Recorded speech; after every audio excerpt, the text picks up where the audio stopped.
سنن نبی داؤد میں ہے کہ نبی پاک صلی اللہ علیہ وآلہ وسلم نے فرمایا ایک ایسا وقت آنے والا ہے کہ دوسری امتیں تمہارے خلاف ایک دوسرے کو بلائیں گی جیسے کہ کھانے والے پیالے پر ایک دوسرے کو بلاتے ہیں، حالانکہ تم ان دنوں بہت زیادہ ہوگے لیکن جھاگ ہوگے جس طرح کہ سیلاب کا جھاگ ہوتا ہے۔ اللہ تعالیٰ تمہارے دشمن کے سینوں سے تمہاری ہیبت نکال دے گا اور تمہارے دلوں میں وہن ڈال دے گا۔ تو ایک کہنے والے نے پوچھا کہ یا رسول اللہ صلی اللہ علیہ وآلہ وسلم یہ وہن کیا ہے؟ آپ صلی اللہ علیہ وآلہ وسلم نے فرمایا یہ دنیا کی محبت اور موت سے نفرت ہے۔ ہم میں آج حلال اور حرام کی تمیز ختم ہو چکی ہے، سود کو ہم حلال جانتے ہیں اور اخلاقی اقدار ہم کھو چکے ہیں۔ ہماری زندگیاں اللہ کی عطا کی ہوئی ہیں اور ہم پر اطاعت اللہ اور رسول فرض ہے۔ مرزا غالب نے ایک خوبصورت شعر کے ذریعے ہماری جان پر اللہ کے احکامات واضح کر دیے ہیں۔ جان دی ہوئی اسی کی تھی، حق تو یوں ہے کہ حق ادا نہ ہوا۔ اللہ اور رسول پاک کی اطاعت پر ہی حقیقی ایمان کا دار و مدار ہے۔ اگر اطاعت موجود ہے تو ایمان موجود ہے، اور اگر اطاعت موجود نہیں ہے تو ایمان نہیں ہے۔ ایمان اور اطاعت لازم و ملزوم ہیں، اور نبی پاک صلی اللہ علیہ وآلہ وسلم نے بغیر اطاعت کے ایمان کی نفی فرمائی ہے۔ آج ہم دین اسلام سے بہت دور ہو چکے ہیں۔ امت ایک بڑی تعداد ہونے کے باوجود بے بس دکھائی دے رہی ہے۔ فلسطین کی موجودہ صورتحال ہم سب کی بے بسی کی داستان سناتی ہے۔ ہماری وقت جھاگ سے زیادہ نہیں ہے اور ہماری ہیبت ہمارے دشمنوں کے دلوں سے ختم ہو چکی ہے۔ ہمیں دنیا سے محبت اور موت سے نفرت ہے۔ ہمیں اپنے اندر اطاعت اللہ اور اطاعت رسول کو بیدار کرنے کی ضرورت ہے، اور سوچ بچار وقت کا تقاضا ہے۔ آج اسی موضوع پر بات کریں گے، اور ہمارے جو مہمان ہیں ان کا تعارف آپ سے کروا دوں۔ ہمارے ساتھ اسلام آباد اسٹوڈیوز میں پروفیسر ڈاکٹر ساجد الرحمان صاحب موجود ہیں، سابق پریزیڈنٹ انٹرنیشنل اسلامک یونیورسٹی اور سابق ڈائریکٹر جنرل دعویٰ اکیڈمی۔ بہت بہت شکریہ پروفیسر صاحب، آپ نے ہمیں جوائن کیا ہے۔ ہمارے دوسرے مہمان مولانا مفتی منظور حسین بالاکوٹی صاحب ہیں، ریناؤنڈ ریلیجس اسکالر ہیں، استاد الحدیث جامعہ مدینہ راولپنڈی۔ بہت بہت شکریہ مفتی صاحب آپ کا بھی۔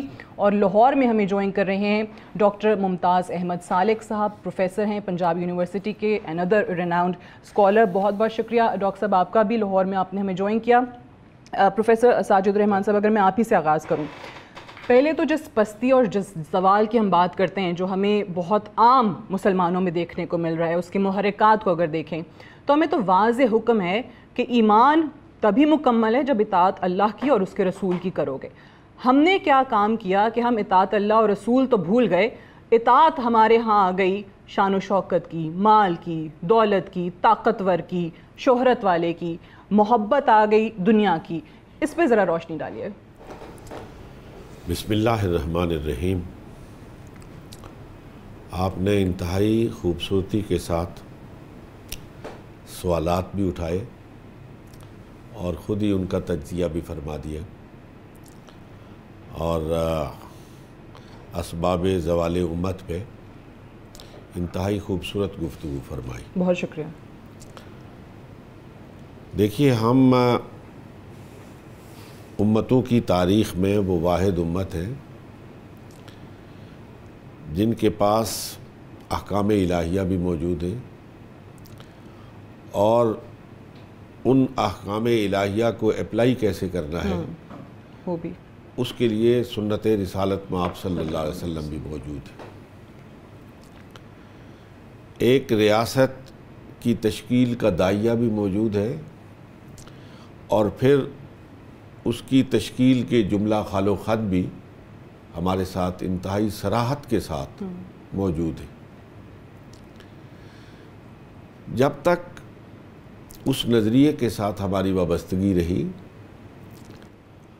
اور ہم نے احکام الہیہ کو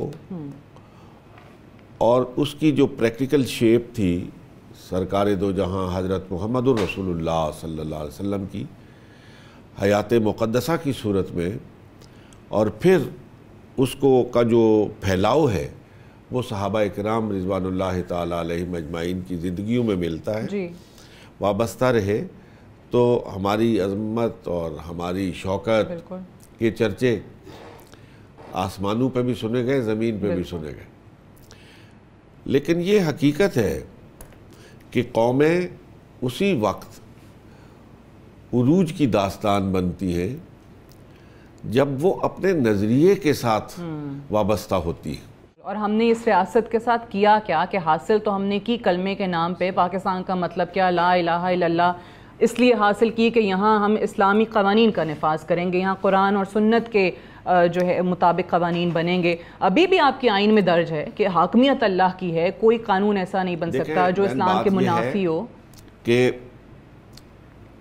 کفر بھی چل سکتا ہے، اسلام بھی چل سکتا ہے، منافقت نہیں چل سکتی۔ بالکل، ہم نے منافقانہ طرز عمل اختیار کیا ہے، ٹھیک، کہ ہم نے نام اللہ کا لیا، نام رسول اللہ صلی اللہ علیہ وسلم کا لیا، لیکن جب عمل کی دنیا میں ہم نے قدم رکھا تو پھر ہم خدا کو بھی بھول گئے، اللہ کے رسول کو بھی بھول گئے۔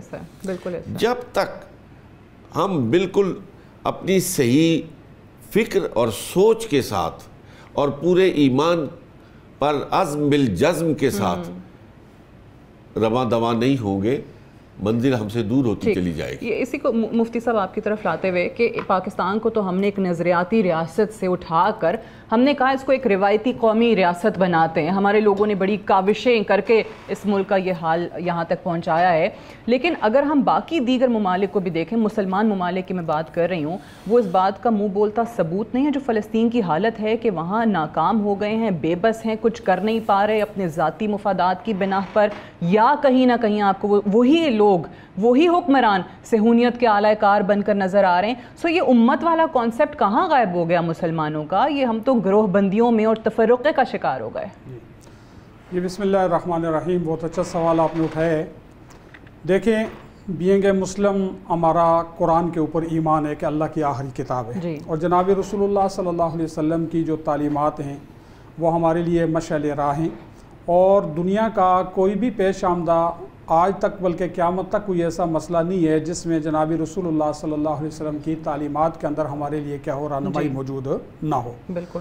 اب اس وقت صورتحال یہ ہے کہ دیکھیں ہمارا جو ملک پاکستان ہے وہ کون سا مسئلہ ہے جو آج ہمارے ملک پاکستان کے اندر موجود نہیں، چاہے آپ اخلاقی اعتبار سے لے لیں، معاشی اعتبار سے لے لیں، کسی بھی اعتبار سے آپ لے لیں، پاکستان بلکہ پوری امت مسلمہ اس وقت جو ہے وہ مسائل کے اندر گری ہوئی ہے، اور ان مسائل کی سب سے بنیادی وجہ وہ دین اسلام سے اور شریعت مطہرہ سے کیا ہے، روگردانی ہے۔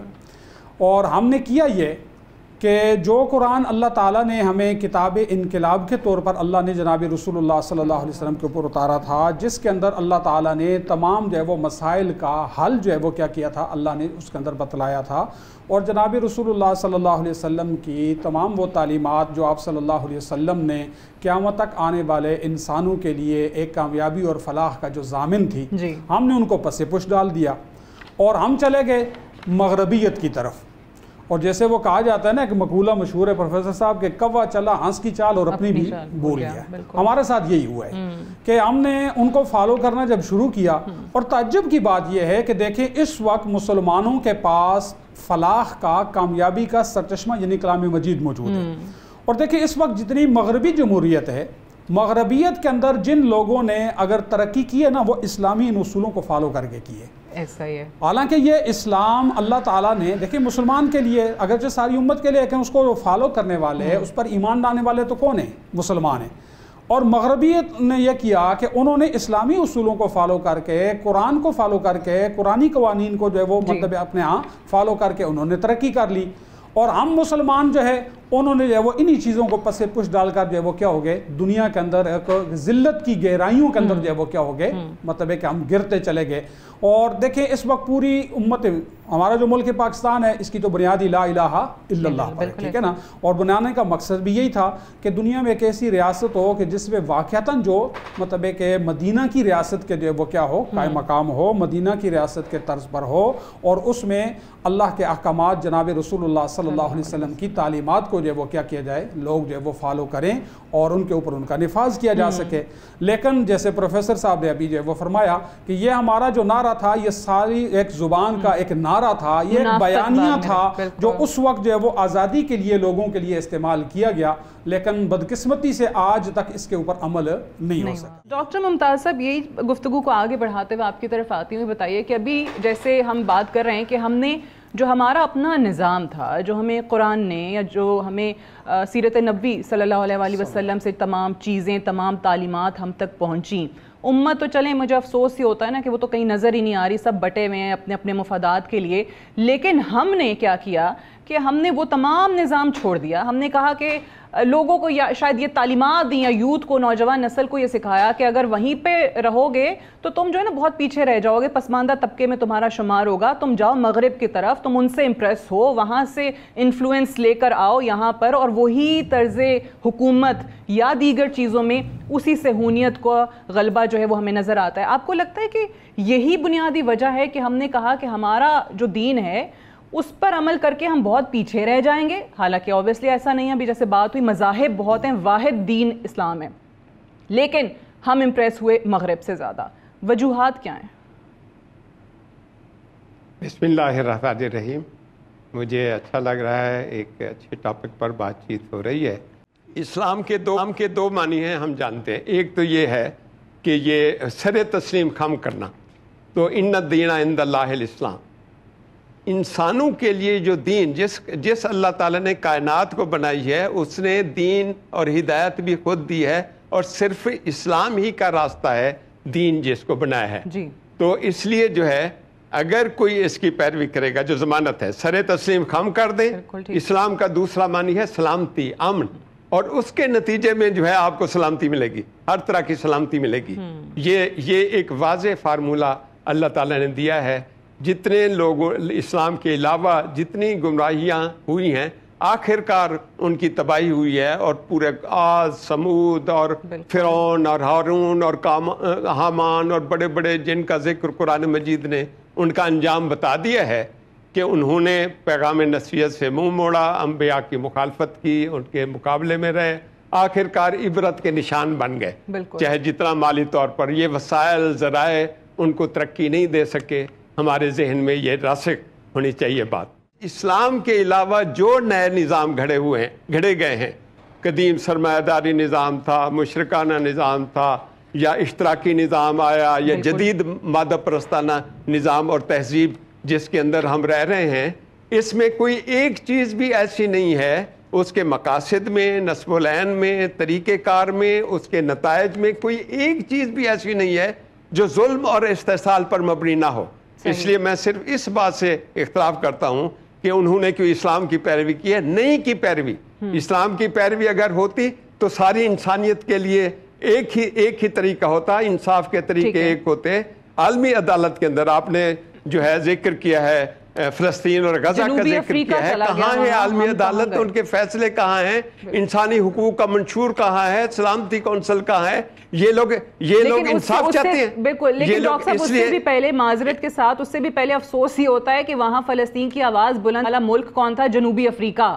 کوئی مسلمان ملک جو ہے وہ نہیں گیا، کوئی مسلمان ممالک کی جو آرگنائزیشنز بنی ہوئی ہیں انہوں نے کچھ نہیں کیا۔ یہ مسلمان ایک لفظ جو ہے یہ ذاتی نام نہیں ہے، بلکہ یہ عملی نام ہے۔ کیا یہ اسلام کی اطاعت کسی پہلو میں کر رہے ہیں، اپنے ملکوں میں کر رہے ہیں کہ ان کو ہم نام نہاد مسلمان کہیں؟ مسلمان نہیں ہے، یہ تو صرف نام کے مسلمان ہیں۔ مسلمان کا مطلب یہ ہے سر تسلیم خم کرنے والا، اور یہ سارے دین کے خلاف۔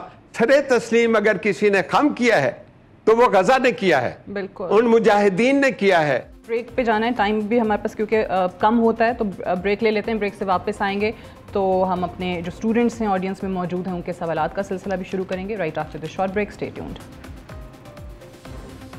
ویلکم بیک، پروگرام میں ایک بار پھر سے خوش آمدید۔ بریک پہ جانے سے پہلے جو گفتگو ہو رہی تھی، جو ہمارا آج کا موضوع ہے، اسی حوالے سے سوالات شروع کریں گے یہاں پر۔ آپ پہلا سوال کرنا چاہ رہی ہیں؟ السلام علیکم، میرا نام مانو شدہ اور میں انٹرنیشنل اسلامک یونیورسٹی سے ہوں۔ میرا سوال یہ ہے کہ آج کل یوتھ کو کنفیوز کیا ہوا ہے بہت زیادہ. یہ جو آج کل تفرقے بن گئے ہیں, بہت زیادہ فرقہ واری ہو گئی ہے, گرین پگڑی ہے, لال ہے, پیلی ہے, نیلی ہے, تو یوتھ اتنی کنفیوز ہے کہ وہ کس کو مانے. تو کیا کس کو مانے ہمیں نہیں سمجھ آ رہی, تو کچھ بتایا جائے اس معاملے میں. پروفیسر صاحب آپ جواب دینا چاہیں گے؟ بہت اچھا ہے جی. اپنے اسلامک یونیورسٹی کی بیٹی سے سوال سنا ہے, وہاں واقعی مختلف پگڑیاں نظر آتی رہتی ہیں. دیکھیے, دنیا میں جو قومیں بنتی ہیں ان کی مختلف بنیادیں ہیں بیٹا. قومیں بنتی ہیں وطن سے, قومیں بنتی ہیں جغرافیے سے, نسل سے, زبان سے, رنگ سے. یہ مختلف بنیادیں ہیں جن پر اقوام وجود میں آتی ہیں. امت مسلمہ کا یہ امتیاز ہے کہ وہ ان حصی بنیادوں پر وجود میں نہیں آتی. امت مسلمہ نظریاتی بنیاد پر وجود میں آتی ہے. وہ کہتے ہیں کالا ہے, گورا ہے, کچھ بھی ہے, کون سی پگڑی باندھتا ہے, کون سا لباس پہنتا ہے, لیکن جب وہ لا الہ الا اللہ محمد رسول اللہ پڑھتا ہے تو وہ امت مسلمہ کا فرد بن جاتا ہے.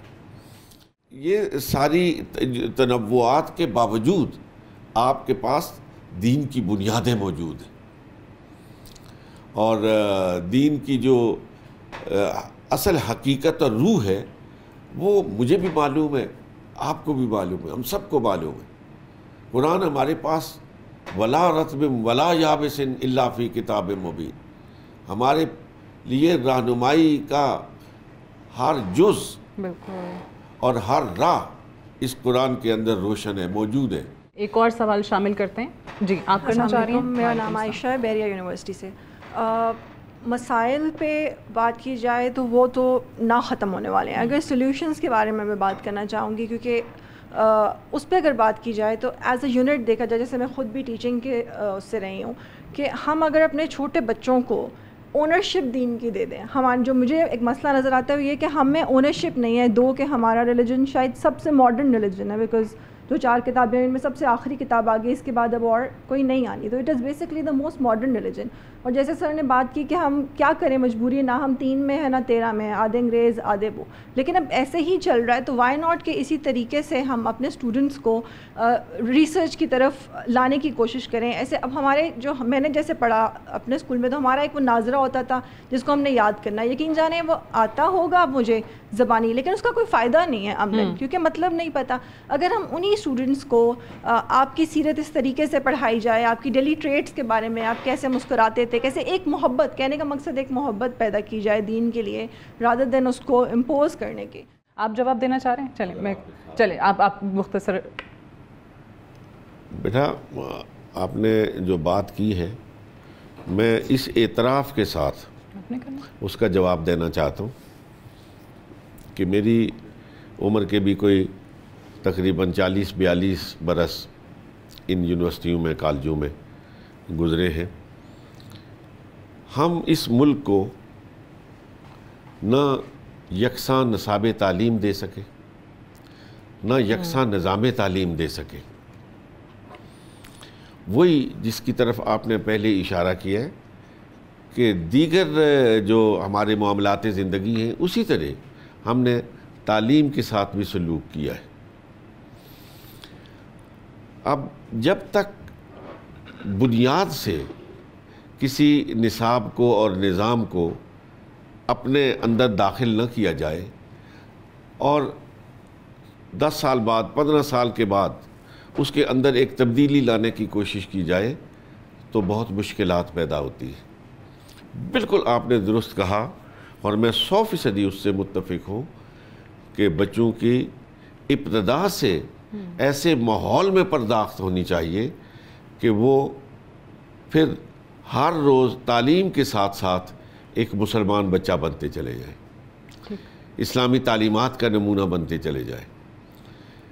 اور اس کے لیے ہمارے جو زعمائے ملت ہیں ان کو بھی, اور جو ماہرین تعلیم ہیں ان کو, حکومت کو, سب کو کوششیں ہوتی رہتی ہیں.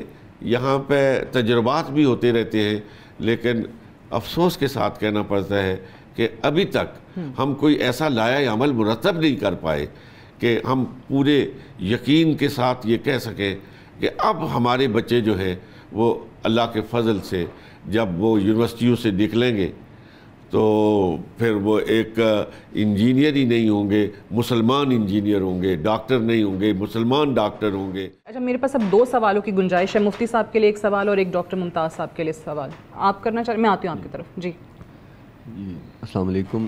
میرا نام حسیب احمد ہے اور میں ایرڈ ایگریکلچر یونیورسٹی راولپنڈی سے ہوں. میرا سوال یہ ہے کہ ہمارے ہاں کافی عرصے سے ایک بہت غلط رجحان پایا جاتا ہے، کیونکہ آج کا موضوع بھی اتباع خدا اور اتباع رسول ہے، کہ کوئی بھی عالم دین، مفتی یا مذہبی اسکالر یا عام اشخاص میں کوئی بھی ایسا شخص جس نے داڑھی وغیرہ رکھی ہے، جس کا حلیہ تھوڑا سا مذہبی ہے، عام عوام میں یہ غلط رجحان پایا جاتا ہے کہ دین کو فالو کرنا یا اتباع خدا و رسول شاید صرف انہی کی ذمہ داری ہے. ہم اگر کوئی ایک برائی کوئی عام شخص کرتا ہے اور وہی برائی کوئی داڑھی والا کرتا ہے تو اس کو زیادہ تنقید کا نشانہ بناتے ہیں. ایک غلط کام یا کوئی غلطی اگر کسی عالم سے ہوتی ہے، ٹھیک ہے، اس کو زیادہ تنقید کرتے ہیں، اگر وہی غلطی کسی عام مسلمان سے ہو رہی ہے تو اس کو کم کرتے ہیں. یعنی یہ جو مس کنسیپٹ ہمارے ہاں آ گیا ہے اور پروان چڑھ رہا ہے کہ یار دین تو شاید صرف انہی جو ہے علماء کے لیے آیا ہے، مفتیوں کے لیے آیا، یا صرف جو کوئی تھوڑا مذہب کو جانتے ہیں یا جنہوں نے داڑھی رکھی ہے صرف انہی کے لیے آیا. تو اس مس کنسیپٹ کے تدارک کے لیے، اس کے خاتمے کے لیے یا اس کی بڑھتے ہوئے رجحان کو کم کرنے کے لیے ہمیں عملی طور پر کیا اقدامات کرنے چاہیے، اس متعلق میں چاہوں. مفتی صاحب آپ جواب دیجیے. جی بسم اللہ الرحمن الرحیم. بہت اچھا سوال کیا. یہ ہمارے معاشرے کی ایک بہت بڑی اس کو عیب کہہ لیں، خامی کہہ لیں، کہ ہم نے مطلب دین اسلام کو ایک تقسیم کر دی ہے کہ بھائی یہ چیزیں جو ہے وہ فلاں عالم صاحب کی ذمہ داری ہے، یہ مفتی صاحب کی ذمہ داری ہے، یہ مذہبی طبقے کی ذمہ داری ہے، یہ ہماری ہے. حالانکہ ایسا نہیں ہے. دیکھیں دین اسلام کو اللہ تعالیٰ نے ایسا جامع دین بنایا ہے کہ جس کے اندر دین اور دنیا کا کوئی بھی ایسا مسئلہ نہیں ہے کہ جس کا اللہ تعالیٰ نے حل اس کے اندر کیا ہو، موجود نہ ہو. ٹھیک ہے نا. اور پھر ہر ایک کے اوپر جس نے بھی لا الہ الا اللہ محمد رسول اللہ یہ کلمہ پڑھا ہے، تو جس طرح مثال دے رہا ہوں کہ دیکھیں اللہ نے غیبت کو کیا کیا ہے، حرام کیا ہے، چوری کو حرام کیا ہے، ڈاکہ زنی کو حرام کیا ہے. اب یہ چوری جس طرح ایک مفتی کے لیے، ایک عالم کے لیے، ایک داڑھی والے کے لیے حرام ہے، تو اسی طرح جو مطلب ایک فاسق ہے، فاجر ہے، یا نہیں فاسق فاجر مطلب عام مسلمان ہے یا معاشرے کے اندر اس کو کوئی بہت زیادہ جو ہے وہ مطلب ہے کہ بڑا مسلمان نہیں سمجھا جاتا، یا یہ کہ اس کو جو ہے کہ بہت زیادہ مطلب ہے کہ لوگ ایک مذہبی نہیں سمجھا جاتا، تو جس طرح اس کے اوپر یہ فالو کرتا ہے اس کے اوپر بھی جو ہے وہ مطلب یہ چیز فالو کرتی ہے. لیکن چونکہ ہمارے ہاں جیسے سارا نظام ہی جیسے ابھی بات ہوئی کہ دیکھیں شروع سے ایک نظام ہم نے ایک تفریق پیدا کر دی ہے. ٹھیک ہے نا. ہم نے شاید یہ سمجھ لیا ہے کہ دین اسلام یا دینی تعلیمات جو ہے نا یہ ایک الگ طبقے کی ذمہ داری ہے، اور اس طرح دنیاوی جو تعلیمات ہیں، ٹھیک ہے نا، یا اسی طرح جو فنون ہے وہ ایک الگ جو ہے وہ ذمہ داری ہے. انہوں نے ادھر نہیں آنا، انہوں نے ادھر نہیں جانا. حالانکہ ایسا نہیں ہے. ٹھیک ہے نا. اب دیکھیں اگر ہم مثال کے طور پر ایک کوئی آدمی بڑا ڈاکٹر ہے تو سب سے پہلے تو وہ کیا ہے، مسلمان ہے. دیکھیں ڈاکٹری اس کی بعد میں ہے، انجینئرنگ اس کی بعد میں ہے، کسی بھی شعبے سے وہ ریلیٹڈ ہے وہ بعد میں ہے. بیسیت سب سے پہلے بیسک اس کی کیا ہے، مسلمان ہے. ٹھیک ہے نا. پہلی چیز اس کے اندر اسلام ہے، مسلمان ہے. باقی اس کے بعد پھر اس کا آگے شعبہ ہے. کسی نے جو ہے وہ کیا کیا، علم کا شعبہ اختیار کیا، وہ عالم اور مفتی بن گیا. کسی نے ٹیچنگ کو اختیار کیا، وہ ٹیچر بن گیا. کوئی انجینئر بن گیا، کوئی ڈاکٹر بن گیا. تو بیسیت مسلمان تو دیکھیں سب جو ہے وہ کیا ہے، برابر ہیں. 4 جو شعبے ہیں ان پہ دین نے بھی زیادہ ذمہ داری ڈال دی نا. استاد ہے، قاضی ہے، علماء کرام ہیں، حکمران ہیں، تو شاید ذمہ داری ان پہ زیادہ ہے معاشرے کے سنوارنے کی یا بگاڑنے کی. بریک پہ جانا ہے right after this short break. Stay tuned. Welcome back. Program میں ایک بار پھر سے خوش آمدید. آخری سوال آپ کا میں ڈاکٹر ممتاز صاحب کی طرف لے کر جاؤں گا. السلام علیکم. وعلیکم السلام. میں طلحہ عاظم ہوں اور میں فاسٹ یونیورسٹی میں پڑھ رہا ہوں. اور میں نے ایک بات یہ رکھنی تھی کہ مسلمانوں کا زوال یہ ابھی سٹارٹ ہوا ہے، ایک صدی ہی ہوئی ہے.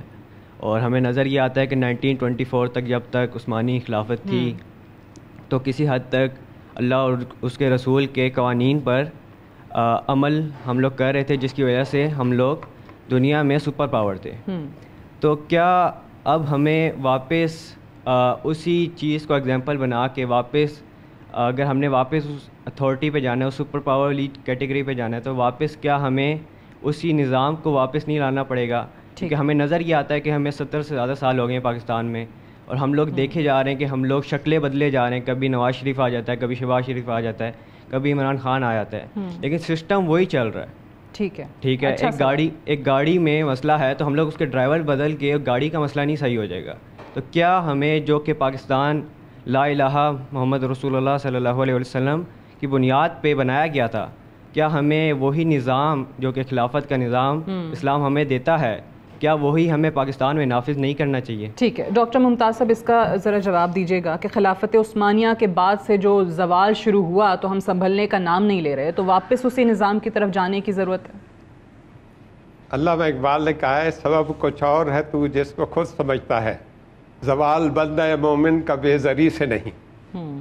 جس وقت جو مسلمانوں کی سلطنت اتنا وسیع تھی بنو عباس کے زمانے میں کہ جو ایک خلیفہ کہہ رہا تھا کہ اے بادل تو جہاں بھی برسے گا تیرا خراج میری طرف آئے گا، اس وقت تاتاریوں نے آ کر سرو کے مینار بنائے تھے. اس وقت آ کر زوال ان کو ملیا میٹ کیا، اور 3 کروڑ کتابیں، جو زمانے میں کتابوں کا اتنا زیادہ وہ ہوتا نہیں تھا پرنٹنگ کا، تو ان کو انہوں نے حوالے دریا برد کر دیا اور تنزلہ افرات میں وہ سیاہی پھیلی رہی. تو اصل وجہ یہ ہے کہ جب آپ اپنے اصول سے ہٹ جاتے ہیں، اسلام میں یہ شو اپنا شو آف کرنا اور بڑی بلڈنگیں بنا دیں اور بڑی عمارتیں بنا لی، دبئی میں بھی بہت بنی ہوئی ہیں، سعودی عرب بھی اس میں آگے سے آگے بڑھ رہا ہے، اور مسلم ممالک ان شہنشاہوں نے ان بڑی تعمیرات کے علاوہ کیا کیا ہے. اگر وہ اسلام پر قائم نہیں ہیں وہ ہمارے لیڈر نہیں ہیں. اصل تو لیڈرشپ کا جو اسلام نے تصور دیا ہے وہ یہ ہے کہ اس کے اندر خرابی نہیں ہونی چاہیے، اس کا کلیئر دین کے بارے میں کلیئر ذہن ہونا چاہیے، اس کو دین کی خاطر کام کرنا چاہیے. اور اسلام نے جو کریکٹر کا جو بتایا ہے نا، وَلَا تُطِعْ مَنْ أَغْفَلْنَا قَلْبُهُ عَنْ ذِكْرِنَا فَاتَّبَعَ هَوَاهُ وَكَانَ أَمْرُهُ فُرَطًا، کہ قرآن مجید کہتا ہے کہ اس شخص کی کبھی اطاعت نہ کرو جس کے دل کو ہم نے اپنی یاد سے غافل کر دیا ہے، اور وَاتَّبَعَ هَوَاهُ وَخواہشات نفس کی پیروی کرتا ہے، وَأَمْرُهُ فُرَطًا، اور اس کا ہر حکم بے اعتدالی پر مبنی ہے.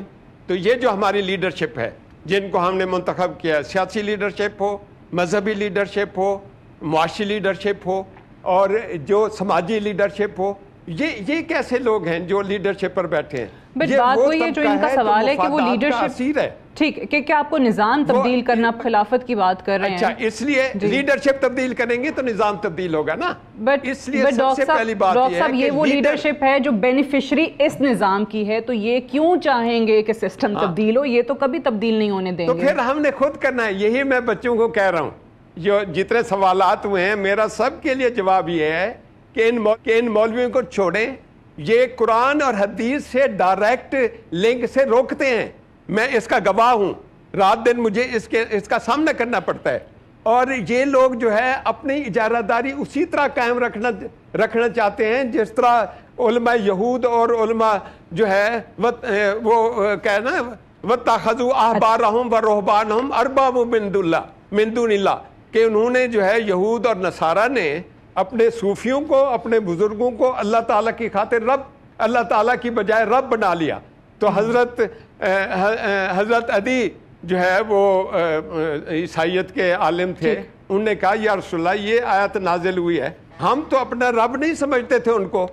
تو آج سب نے کہا کہ کیا ان کے حلال کردہ چیزوں کو حلال اور حرام کردہ چیزوں کو آپ حرام نہیں سمجھتے تھے؟ انہوں نے کہا سمجھتے تھے. کہنے لگے یہ رب بنانا ہے. اس لیے میں یہ سمجھتا ہوں کہ ہمیں ڈائریکٹ لیڈرشپ صرف نبی کریم صلی اللہ علیہ وسلم کی. بالکل صحیح. اور آپ کہتے ہیں کہ یوں قدم اٹھانے کی ضرورت ہے جو لیڈرشپ موجودہ ہے اس ملک کے اندر وہ یہ نہیں کرے گی. ڈاکٹر صاحب ٹائم بالکل ختم ہو گیا. چلیں مفتی صاحب بے صبری سے جواب دینا چاہ رہے ہیں. مجھے پتا ہے جو ڈاکٹر صاحب نے بات کی ہے ون لائنر صرف. جی جیسے ابھی پروفیسر صاحب نے کہا کہ بھائی علماء جو ہے لوگوں کو قرآن اور حدیث سے مطلب جوڑنا نہیں چاہتے، ایسی بات نہیں ہے. دیکھیں علماء تو اسی چیز کی طرف لا رہے ہیں کہ بھائی قرآن اور حدیث سارے مسائل کا حل ہے، اور علماء جو ہے وہ مطلب اگر کوئی حل پیش کر رہے ہیں وہ کس چیز سے کر رہے ہیں؟ قرآن اور حدیث سے کر رہے ہیں نا. ٹھیک. تو علماء تو دیکھیں اس چیز کے اوپر لا رہے ہیں کہ ہماری یوتھ کو مطلب مطالعہ کرنا چاہیے. ہم تو کہتے ہیں قرآن اللہ نے نازل اس لیے کیا ہے کہ صرف اس کو پڑھا نہ جائے, ثواب کی چیز نہ سمجھا جائے, بلکہ اس پر پڑھ کر اس کو عمل کیا جائے, اس کو سمجھا جائے, اور وہ سمجھنا تبھی ہوگا کہ جب آپ جو ہے وہ قرآن کو جو ہے وہ کیا کریں گے. لیکن وہ آپ یہی کہتے ہیں کہ علماء کرام جو ہیں وہ ڈائریکٹ تعلق قرآن سے بنانے پہ روکتے نہیں ہیں. ڈائریکٹ کا مطلب یہ نا, یہ تو دنیا کا بھی اصول ہے نا. میری بات سنیں, دیکھیں اگر ایک بچہ آپ نے جو ہے وہ اسکول میں داخل نہیں کیا, اب ایک آدمی نے اسکول پڑھا ہی نہیں ہے, تو آپ اس کے سامنے جو ہے وہ مطلب بی اے کی ایم اے کی آپ انگلش رکھ دینا, اس کو کہنا کہ آپ اس سے جو ہے وہ کیا کرے گا. دیکھیں نا, اس کے لیے بنیادی اصول یہ ہے کہ آپ پہلے مطلب قرآن کو سیکھیں, عربی گرامر کو سیکھیں, آپ کے اندر جب پڑھنے کی صلاحیت ہو جائے تو پھر اس کے اوپر آپ ریسرچ کریں, تحقیق کریں. بہت شکریہ مفتی منظور حسین صاحب آپ کا, پروفیسر ڈاکٹر ساجد الرحمان صاحب آپ کا بھی, اور ڈاکٹر ممتاز احمد سالک صاحب نے ہمیں جوائن کیا لاہور سے, ان کا بھی بہت شکریہ, اور آپ اسٹوڈنٹس کا بھی, آپ لوگوں کے سوالات کا بھی. That's all for tonight. مجھے اجازت دیجیے, خدا حافظ.